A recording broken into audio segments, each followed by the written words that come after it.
नमस्ते इंडिया। मैं हूं जिगिशा और आप सुन रहे हैं कुछ यूं ही। क्या सरू, पति से झगड़ा करके मायके आने का सिर्फ यही कारण है? मुझे लगा कुछ बड़ी बात है। समीर की सिगरेट के आदत की वजह से पिछले 4 साल से तू उससे झगड़ रही है। बेटा, वो मर्द है, कुछ तो ऐब होगा ही ना उसमें।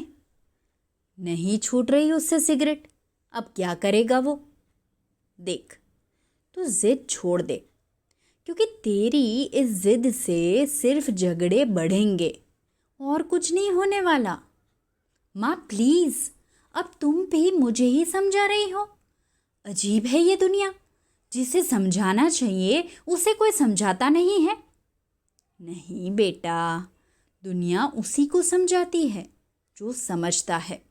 जो समझने के काबिल ना हो उसको दुनिया उसके हाल पे छोड़ देती है। उसी में समझदारी है। माँ, वो कोई गैर नहीं, मेरा पति है, मेरी दुनिया है, वो मेरा सब कुछ। Cigarette smoking is injurious to health, ये सिर्फ एक स्टेटमेंट नहीं है, मेरी जिंदगी का सबसे बड़ा डर है। उसके सिगरेट के हर कश में जलती मैं हूँ। उसके धुएं के बादलों में मुझे मेरा आने वाला समय धुंधला दिखता है। माँ, हर पल इस डर में जीती हूँ कि उसे कुछ हो गया तो। इतना बोल के सरिता फूट फूट के रोने लगी। कॉलेज के दिनों में यूथ फेस्टिवल में स्टेज पे गिटार के साथ गाना गाते हुए समीर को देख के सरिता को पहली नज़र में ही प्यार हो गया था। 10-12 मुलाकातों में तो जैसे जन्मों का रिश्ता बन चुका था दोनों में। लेकिन दोस्तों के साथ कैंटीन में एक दिन समीर को सिगरेट फूंकते हुए देखा। उस दिन सरू के होश उड़ गए थे। खराब आदतों से कोसों दूर रहने वाली सरू ने समीर के सामने ये शर्त रखी कि या सिगरेट या सरू, दोनों में से किसको चुनोगे तुम?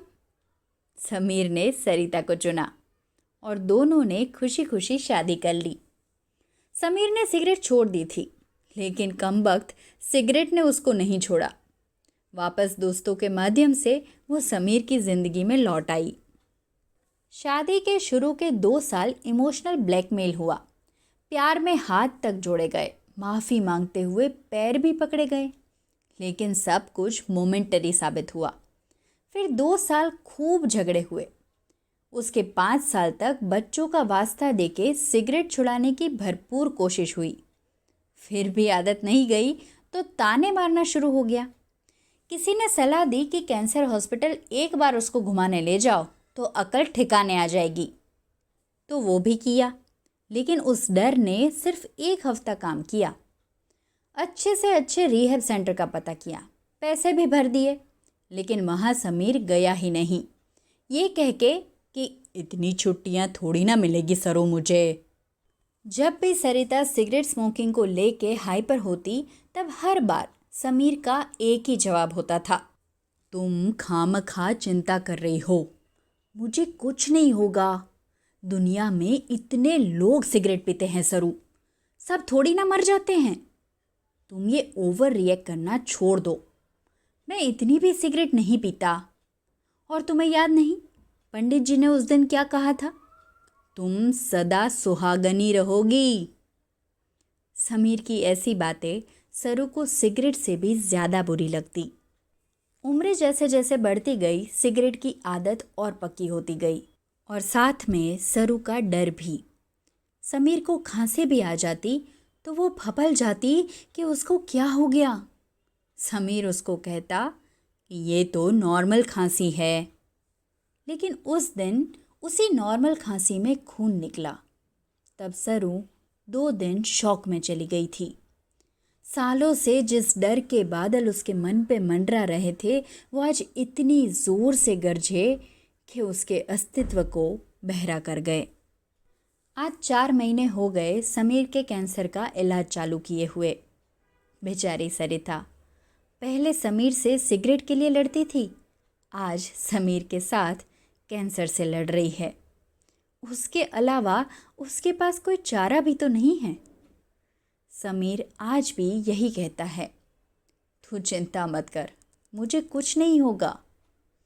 सरिता मुश्किल से हंसते हुए उसको सांत्वना देते हुए कहती है, मैं जानती हूँ तुम्हें कुछ नहीं होगा।